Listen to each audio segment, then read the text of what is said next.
At eto, matitikitan sila ate. Dito sa Karsabe. Dito sir, sidewalk lang yan sir. Oo, sidewalk lang eh. Ano ba yung huli ko? Ano, mga tinda sir.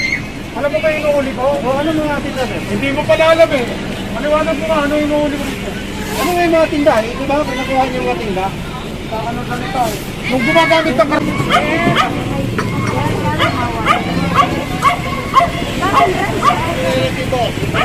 ID, ate. At hihingan sila ng ID, no, mga kasama. Kasi ang alam natin dito, may pag-uusap na to rito eh.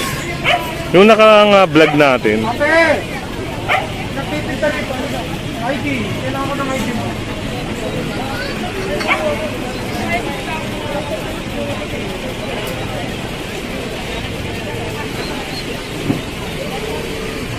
Ano? Ano mo to? at ito, matitikitan nga ito.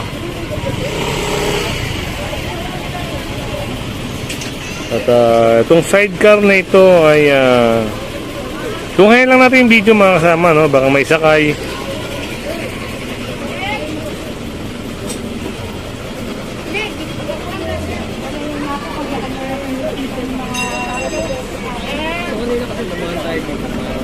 Eh, matagal pa ba? Dali, no? Wala ka? At ito nga, matitikitan na nga ito si ate. Ate, dito ko. Wala ka bang ano, face mask? Ah, dali lang, no? Ikaw na kayo.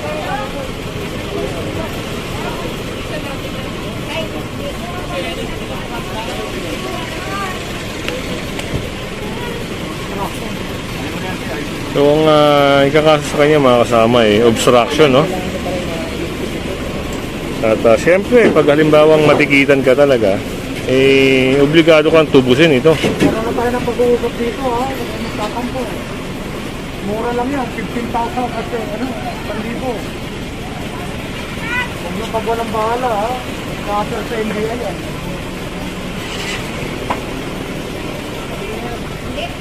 Kala nyo, nakaligtas na kayo ha. May video ko dito.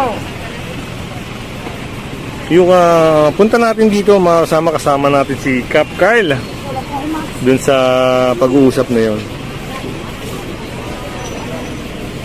Umagri naman sila rito pero ngayon nadaanan dito at talagang nasa kalsada na mismo yung mga paninda.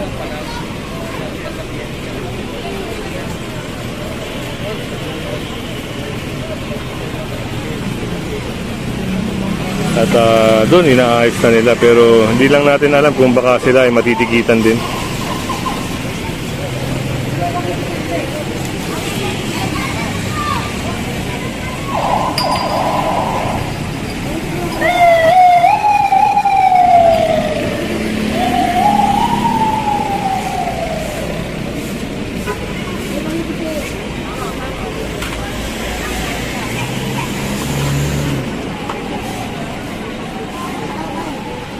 Yes, si Pastor. Ito. ID mo. ID. Ata, ID na ID. Yun at Sir, kumain lang po ako sir. Yung driver ko sir. Kumain lang ako sir. Nakusap na kasi dito pare. Nakusap ka naman ng pag-uusap dito pare. matitikitan din ni Lasur yung Jessica Store, no? Hindi naman ako sir. Wala kumausap ko.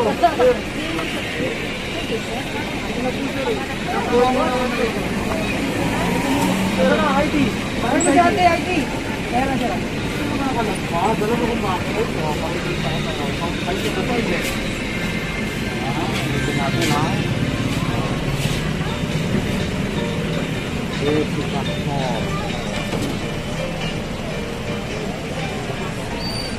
So yun, kita sa camera mga kasama, no? Pati yung payong, parehas. Oh, diba?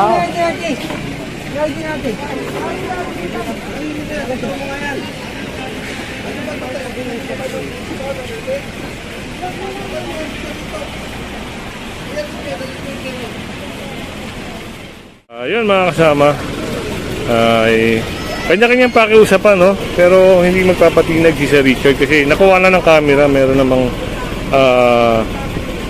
ebidensya na lumabag sila kasi may usapin naman sila mga kasama. At eto, matitikitan sila ate. Dito ebidensya. Magpagawa ng bala to, ha?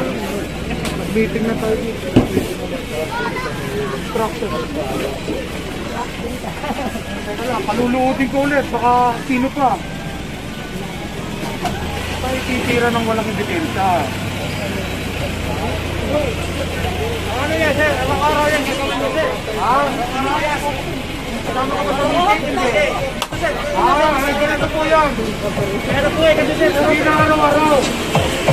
So, didimanda na namin. Kakasuhan. Siguro kayo nagkikirig. Paano naman hanap mo namin? Ha? Hindi naman kayo lang kumakain, kami kumakain. Wala naman kayong karapatan magpinta sa karsada eh. Dito kasi, sidewalk lang yan sir. Oo. Sidewalk lang eh. Ano ba yung inuhuli ko? Mga tinda sir.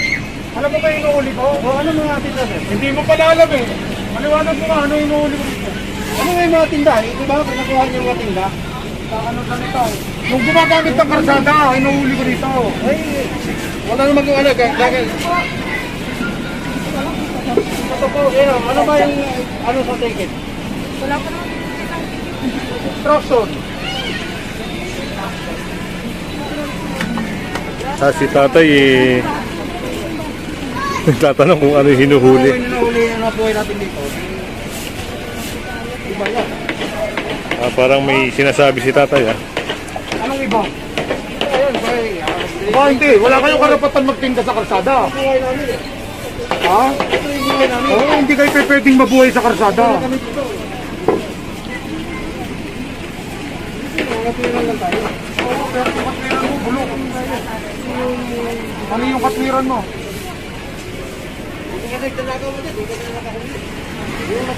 Si tatay maraming komento mga kasama. Kung paparinig ko lang sa inyo yung mga komento ni tatay, parang salungat din, no, sa pinatutupad ng gobyerno.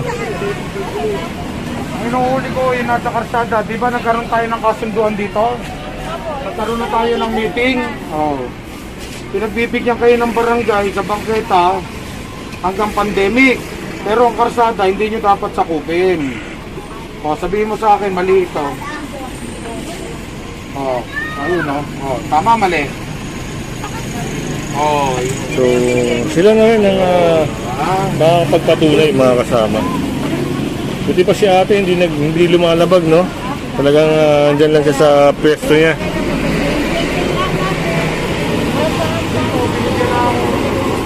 bibigyan ng barangay ng pagkakataon ng mga gamit.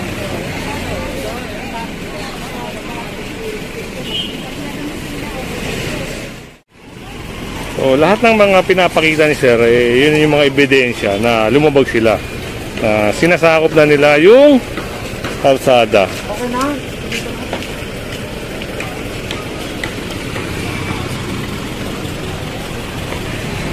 Matabakan nyo, ano? Yung swerte. At ayun, nakuha na ni ate yung ticket niya, no? Kailangan niyang tubasin sa any bayad center, no? Yung ticket nila.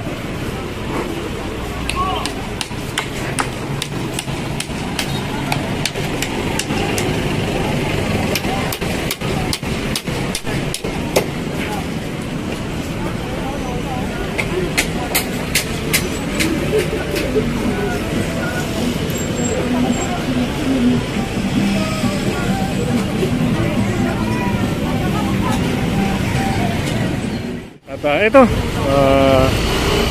tunghayin natin kung ano yung usapin dito. Kahit anong ID. Barangay ID, wala tayo. Ito malinis na po.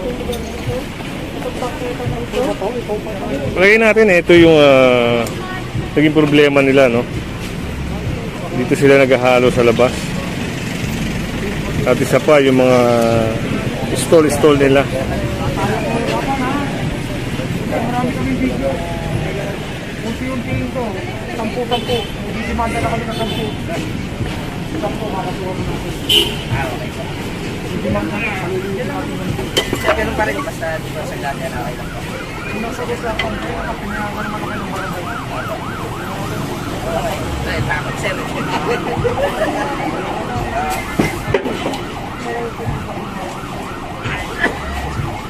O yan, nagbigay na ng ID ata si Kuya o hindi pa.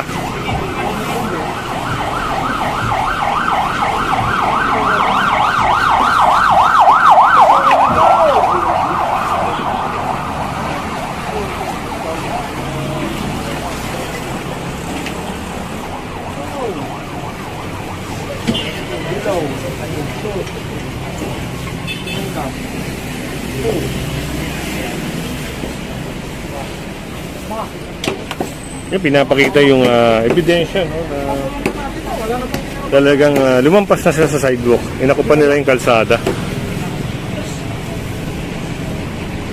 Alam nyo, pag lumalabas kayo ng bahay nyo na walang ID, baka magka-problema kayo. Mamaya, huwag mangyari, ma-aksidente na yun. Wala kang ID sa katawan. Diba? Pag mangyari, diretso ka sa Puridaria. Sino pa maghahanap sa'yo? Wala kang pagkakakulang nila. Diba? Kayong lalabas na walang ID. Para sa kaligtasan. Sino ang lumalabas ng walang ID? Ako ngayon lang. Hindi, sino ang lumalabas ng walang ID? Sino ang taong walang ID? Hindi naman, lahat naman may ID. Pero, yung taong walang ID,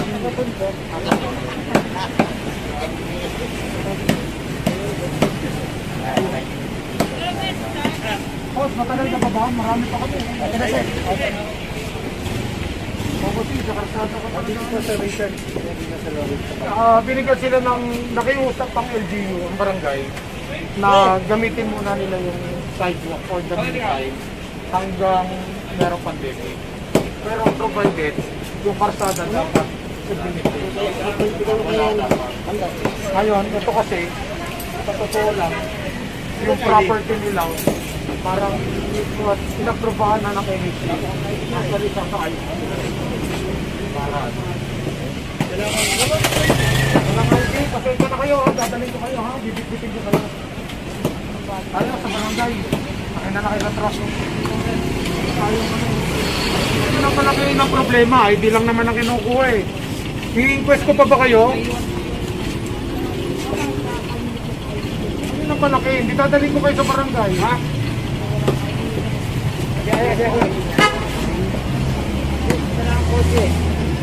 Ha?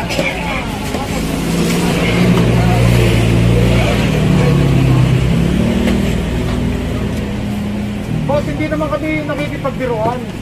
Seryoso kami. Ngayon kung wala nga kayong IDP, sasama namin kayo sa barangay tayo. Papa-stop pa rin pati yung ginagawa niyo dyan. Kukuha na lang po ng IDP. Papakukuha. Saan bang...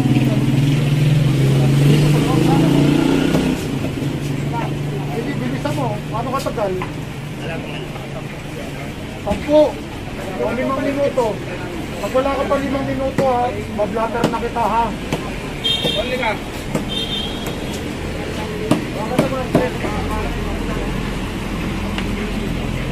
At yun, kukuha raw ng ID yung Mablatter natin, nilitata naman sila. mga nahuli na lumabag dito sa may kalsada. Para makadali. Kasi ito, environmental bigat lang. May pagkakataon sa gano sa amin siya eh. Pakibanggit na lang. Wala oh, niloko lang kami. Parang nyo lang po.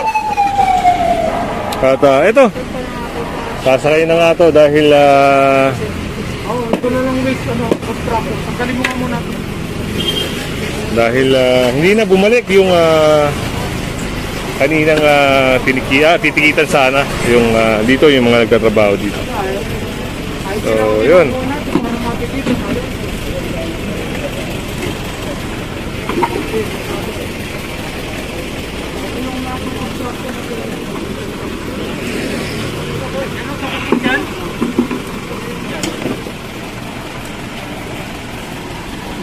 Pati itong mga buhangin, graba ba? Wala tang graba. Buhangin, yung mga ginagawa nila rito.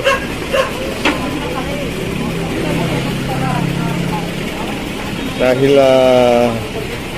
nagbigay ng palugit, no? Almost 20 minutes o 30 minutes tayo dito.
Yun at nahakot na mga kasama.